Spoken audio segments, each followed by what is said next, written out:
വിശ്വസിക്കാമോ? ഇത് നിന്റെ ദിവസമാ. ഇന്ന് പകൽ ഈ ശുശ്രൂഷ നടക്കുന്നത് നിന്റെ ദിവസമാ. നിന്റെ ശൂന്യതയ്ക്ക് എന്റെ കർത്താവ് അറുതി വരുത്താൻ പോകുകയാ. അത് എത്ര പേർക്ക് വിശ്വസിക്കാൻ കഴിയോ? ഇനിയും ആ ശൂന്യത അവിടെ ഇല്ല. എന്റെ ദൈവം നിന്നെ നിറയ്ക്കുവാൻ പോകുന്നു. Hallelujah, hallelujah. നിങ്ങളത് പ്രതീക്ഷിച്ച് നോക്കിയേ, ചിന്തിച്ച് നോക്കിയേ. എവിടൊക്കെയോ ഇന്ന് നിറവ് വ്യാപരിച്ചുകൊണ്ടിരിക്കുക. നിന്റെ ടെലിഫോണിൽ അടുത്ത് വരാൻ പോകുന്ന കോള് അവിടെ നിറവ് വന്നെന്ന വാർത്തയായിരിക്കും. ഒരു നിറവ് കർത്താവ് വരാൻ പോവുക. അത് മനുഷ്യ തരുന്ന നിറവല്ല, ഇത് ദൈവം തരുന്ന നിറവത്രേ.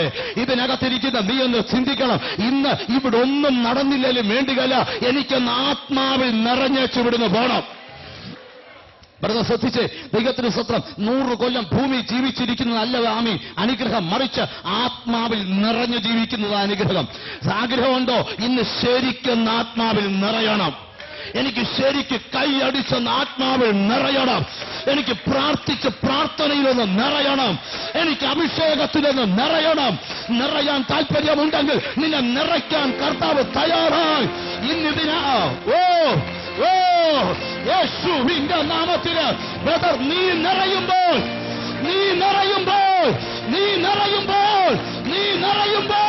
തിരിച്ചറിയുന്നവർക്കായി ഞാൻ കർത്താവിനെ വാഴ്ത്തുകയാ.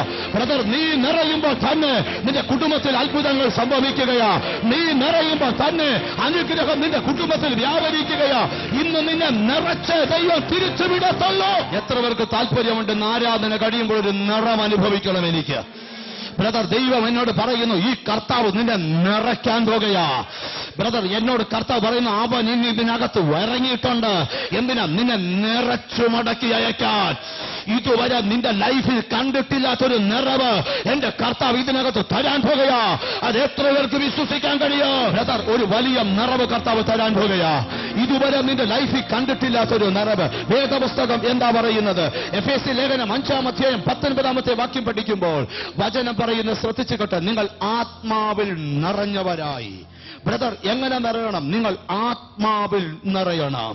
വേദപുസ്തകം പറയുന്നു, അപ്പോസ്തലപ്രവൃത്തി 2-ാം അധ്യായത്തിൽ വായിക്കുന്നു, പരിശുദ്ധാത്മാവിൽ നിങ്ങൾ നിറയണം. ഇവിടെ നിങ്ങൾ വായിക്കുന്നു, ആത്മാവിൽ നിങ്ങൾ നിറയണം. ബ്രദർ, നിറഞ്ഞവന് മാത്രമേ മുന്നോട്ട് കുതിക്കാൻ കഴിയത്തുള്ളൂ. എന്തിനാ കർത്താവ് നിന്നെ നിറയ്ക്കുന്ന? നിനക്കെതിരെ നിൽക്കുന്ന എല്ലാ ശക്തികളും ഇന്നത്തെ ആരാധന നിനക്ക് മുമ്പിൽ വഴിമാറും. എന്താ കാര്യം? കർത്താവ് നിന്നെ നിറയ്ക്കാൻ പോകുകയാ. ഇതുവരെ നിറഞ്ഞ പോലല്ല, ഇതുവരെ നിറഞ്ഞിട്ടില്ലാത്തതുപോലെ 5 അപ്പം കൊണ്ട് 12 കോട്ട നിറച്ച കർത്താവ് ഇന്ന് പകൽ നിന്റെ സാമ്പത്തിക തലത്തിൽ ഇതുവരെ ഇല്ലാത്തൊരു നിറവ് എന്റെ കർത്താവ് തരാൻ പോകുകയാ. വേദപുസ്തകത്തിലേക്ക് നമ്മൾ ഓടി വരുന്നു. വായിക്കാം. ലൂക്കോസിന്റെ സുവിശേഷം 5-ാം അധ്യായം 1 മുതലുള്ള വാക്യം വേഗത്തിൽ. അവൻ ഗന്നസരേ തടാകത്തിന്റെ കരയിൽ നിൽക്കുമ്പോൾ പുരുഷാരം ദൈവവചനം കേൾക്കേണ്ടതിന് അവനെ തിക്കിക്കൊണ്ടിരുന്നു. അപ്പോൾ 2 പടക് കരയ്ക്ക് അടുത്തു നിൽക്കുന്നവൻ കണ്ടു. മീൻപിടുത്തക്കാർ അവയിൽ നിന്ന് ഇറങ്ങി വല കഴുകുകയായിരുന്നു. ആ പടകുകളിൽ ശീമോനുള്ളതായ ഒന്നിൽ അവൻ കയറി കരയിൽ നിന്ന് അല്പം നീക്കണമെന്ന് അവനോട് അപേക്ഷിച്ചു. അങ്ങനെ അവൻ പടകിലിരുന്നു, പുരുഷാരത്തെ ഉപദേശിച്ചു. സംസാരിച്ചു തീർന്നപ്പോൾ അവൻ ശീമോനോട്, ആഴത്തിലേക്ക് നീക്കി മീൻപിടുത്തത്തിന് വലയിറക്കുവീനെന്ന് പറഞ്ഞു. അതിന് ശീമോൻ, നാഥാ, ഞങ്ങൾ രാത്രി മുഴുവൻ അധ്വാനിച്ചിട്ടൊന്നും കിട്ടിയില്ല. എങ്കിലും നിന്റെ വാക്കിന് ഞാൻ വലയിറക്കാം. ഈ വേദവാക്യം അറിയാത്ത ആരും ഇതിനകത്ത് കാണത്തില്ല. ബൈബിൾ പറയുന്ന ഇങ്ങനെയാണ്. ദൈവത്തിന് സ്തോത്രം. പത്രോസ് അല്ലെങ്കിൽ കൂടെയുള്ള ശിഷ്യന്മാർ മീൻപിടുത്തക്കാരാ. അവരുടെ കുലത്തൊഴിലെ മീൻപിടുത്തമാണ്. ഏത് ടൈപ്പ് മീൻ എവിടെ കിടക്കുന്നെന്ന് അവർക്ക് നല്ല നിശ്ചയമാണ്. വല അറിഞ്ഞിറക്കിയാൽ വല നിറഞ്ഞ് അവർ കയറും. അതാ അവരുടെ ചരിത്രം. പക്ഷെ യേശു പറഞ്ഞു, സ്തോത്രം, യേശു പഠിപ്പിക്കുന്ന ഒരു പഠിപ്പിക്കല. യേശു അവരോട് പറഞ്ഞു, പടകും വലയും വിട്ടിട്ട് വരിക, നിന്നെ ഞാൻ മനുഷ്യനെ പിടിക്കുന്നവനാക്കും. സ്തോത്രം. ഇവിടെ ശ്രദ്ധിച്ചേ, ഇവര് മീൻ പിടിക്കാൻ പോകുകയാണ്. ഇവര്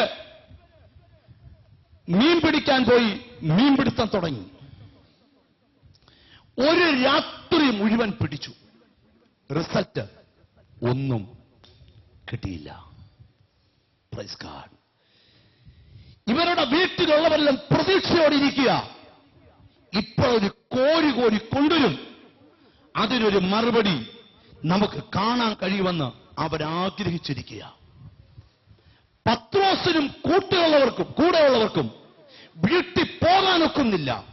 കാരണം എന്താ? പടക് ശൂന്യം, വലശൂന്യം. സ്തോത്രം.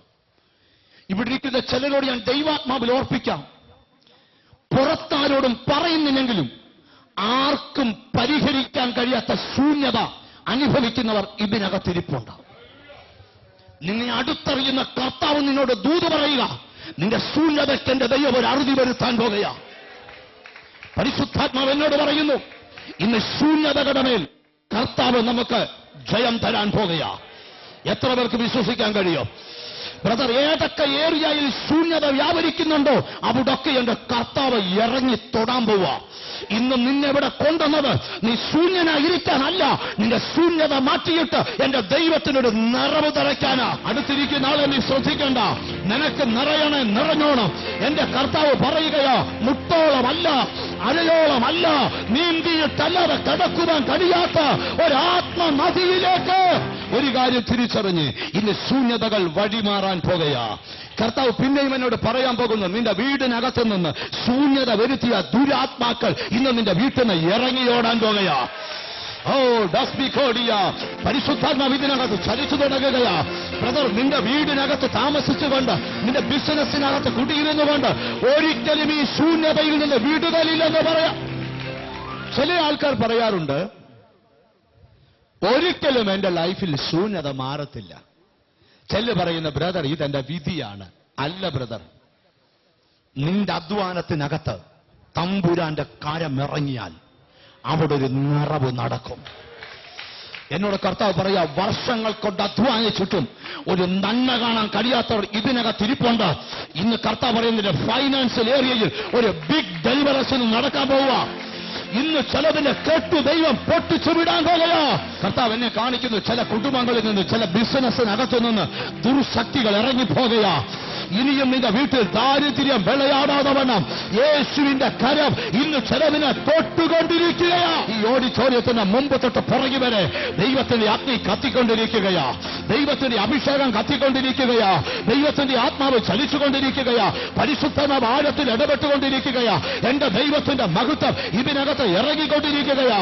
അത് തിരിച്ചറിഞ്ഞ് ദൈവത്തിന് നന്ദി കൊടുത്തുകൊണ്ടിരുന്നേ കർത്താവ് ഇതിനകത്ത് പ്രവർത്തിച്ചു തുടങ്ങുന്നു.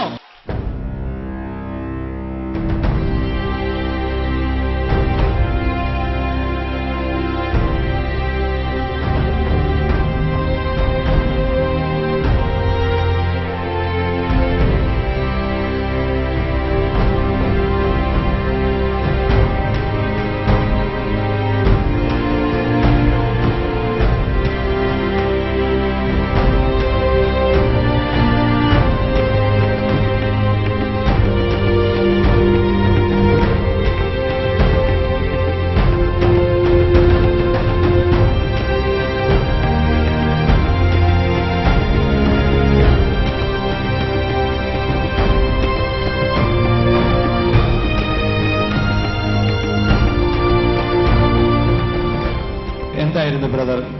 എനിക്ക് ഒരു വർഷം മുമ്പ് ബൈപ്പാസ് സർജറി കഴിഞ്ഞിരുന്നു. കഴിഞ്ഞിട്ട് എനിക്ക് ലെഫ്റ്റ് സൈഡിലൊരു ഫേഷ്യൽ പാരാലിസിസ് എനിക്ക് ഫീൽ ചെയ്യുന്നുണ്ടായിരുന്നു. പക്ഷെ ഡോക്ടേഴ്സ് അത് സമ്മതിക്കുന്നില്ലായിരുന്നു. പക്ഷെ ഇപ്പം പാസ്റ്റർ എനിക്ക് ആദ്യം പ്രാർത്ഥിച്ചു തുടങ്ങിയപ്പോൾ എന്നോട് പറഞ്ഞു, ഇത് ഫേഷ്യൽ പ്രോബ്ലം ഇപ്പം മാറുവാന്ന് പറഞ്ഞു. അന്നേരം എന്താ ഫീൽ ചെയ്തേ? റിലീസ്ഡ്. ഒരു വർഷമായി തന്റെ ഫേസിൽ ഒരു ബുദ്ധിമുട്ടുണ്ടായിരുന്നു. ഇദ്ദേഹം അവിടെ വരുമ്പോൾ കർത്താവിനോട് പറഞ്ഞ ദൈവത്തോട് പറയണം, ഇദ്ദേഹത്തിന്റെ ഫേസിൽ ഒരു വിടുതൽ നടക്കാൻ പോവാണ്. അങ്ങനെ തന്നെ പറഞ്ഞ മുഖത്തൊരു വിടുതൽ നടക്കാൻ പോവുക.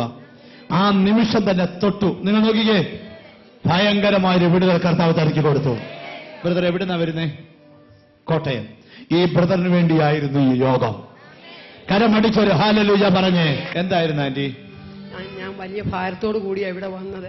ഞങ്ങൾ ആലുവെന്ന് വരിക, ഞാനും ഹസ്ബൻഡും. ഓ, ആലുവെന്ന് വരികയാ. ഞങ്ങൾ വളരെ ഭാരത്തോടെന്ന് വെച്ചാൽ ഹൃദയം പൊടിഞ്ഞു വന്നേക്കുന്നത്. പക്ഷെ ഒരു സമാധാനം, ഒരു സന്തോഷം, ഒരു വിടുതൽ എനിക്ക് കിട്ടി. ഇന്ന് കിട്ടി. ആലുവെന്ന് വളരെ. ഹസ്ബൻഡ് ഏതാ? അച്ഛനോട് ഇങ്ങോട്ടൊന്ന് കയറി നിന്നേ, ഞങ്ങളെ ജനമെല്ലാം ഒന്ന് കാണട്ടെ. ശ്രദ്ധിച്ചേ.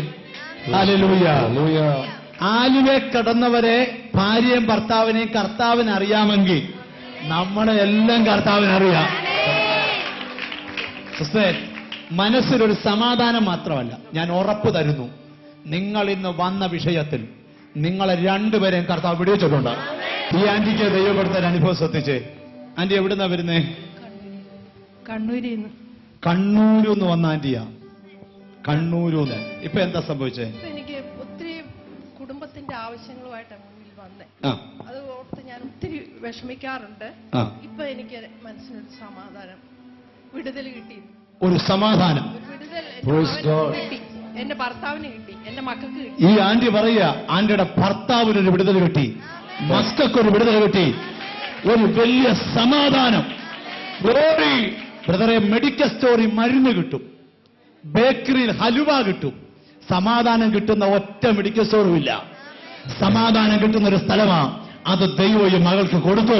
17 വർഷമായി ഇദ്ദേഹത്തിന്റെ പുറത്ത് ഒരു വലിയ മുഴയുണ്ടായിരുന്നു. താൻ പറയുന്നു, ഇവിടെ പ്രാർത്ഥിച്ചുകൊണ്ട് നിന്നപ്പോൾ എന്താ സംഭവിച്ചത് അത് പറയും താൻ. ഇവിടെ ആരാധിച്ചുകൊണ്ട് നിന്നപ്പോഴത്തേന് ഒരു തീ പോലെ എന്തോ എന്റെ ശരീരത്ത് വന്നിരിക്കുന്നുണ്ട്. ഞാൻ അതുവരെ ഒന്നും ശ്രദ്ധിച്ചില്ല. എന്നാൽ ഇപ്പൊ ഇവിടെ ഓരോ ടെസ്റ്റ് മണികൾ പറയുമ്പോൾ ഞാൻ എന്റെ പുറത്ത് ചുമ്മാ ഒന്ന് തപ്പി നോക്കി. അപ്പം ബിജു ബ്രദറിനെ അറിയാം എന്റെ പുറത്ത് മുഴയുണ്ടെന്നുള്ളത്. അപ്പൊ ഞാൻ പറഞ്ഞു എന്റെ മുഴ കണ്ടില്ലെന്ന് പറഞ്ഞു. അവരുടെ പുള്ളി തപ്പി നോക്കി ചോദിച്ചു, ഇല്ല തമ്പി ചായ എന്ന് പറഞ്ഞു. ബിജു ബ്രദർ കയറി വന്നേ. 17 വർഷം കൊണ്ട് ബ്രദറെ ആ മുഴയ്ക്ക് ഇത്രയും വലിപ്പം ഉണ്ടായിരുന്നോ? ഒരു വലിയ. ബിജു ബ്രദർ ആ മുഴ കണ്ടിട്ടുണ്ടോ? ഞാൻ കണ്ടിട്ടുണ്ട്. കണ്ടിട്ടുണ്ട്. ഇപ്പൊ തടകി നോക്കിയേ. ഇപ്പൊ ഇവിടെ ഇല്ല. 17 വർഷം പഴക്കമുള്ള മുഴയെ 17 സെക്കൻഡ് കൊണ്ട് യേശു എടുത്തു മാറ്റി. യേശു ജീവിക്കുന്നു. നിങ്ങൾ അനുഭവിച്ചുകൊണ്ടിരുന്ന ശുശ്രൂഷ നിങ്ങൾക്ക് വളരെ അനുഗ്രഹമായി എന്ന് ഞങ്ങൾ വിശ്വസിക്കട്ടെ. ഈ ശുശ്രൂഷ നേരിട്ട് നിങ്ങൾക്ക് അനുഭവിക്കണമെങ്കിൽ എല്ലാ ശനിയാഴ്ചയും ഞായറാഴ്ചയും കോട്ടയം കോടിമാതാ പാലത്തിനടുക്കലുള്ള ലയൺസ് ക്ലബിൽ ഞങ്ങളുടെ അനുഗ്രഹിക്കപ്പെട്ട വിടുതൽ ശുശ്രൂഷയുണ്ട്. രാവിലെ 9 മണി തൊട്ട് ഉച്ചയ്ക്ക് 12 മണി വരെ നിങ്ങൾക്ക് കടന്നു വന്ന് അനുഗ്രഹിക്കപ്പെടാം. കർത്താവ് നിങ്ങളെ ധാരാളം അനുഗ്രഹിക്കട്ടെ. അടുത്ത വെള്ളിയാഴ്ച നാം ഒന്നിച്ച് കൂടി കാണും വരെ സർവശക്തനായ ദൈവം നിങ്ങളെ ഐശ്വര്യമായി അനുഗ്രഹിക്കട്ടെ.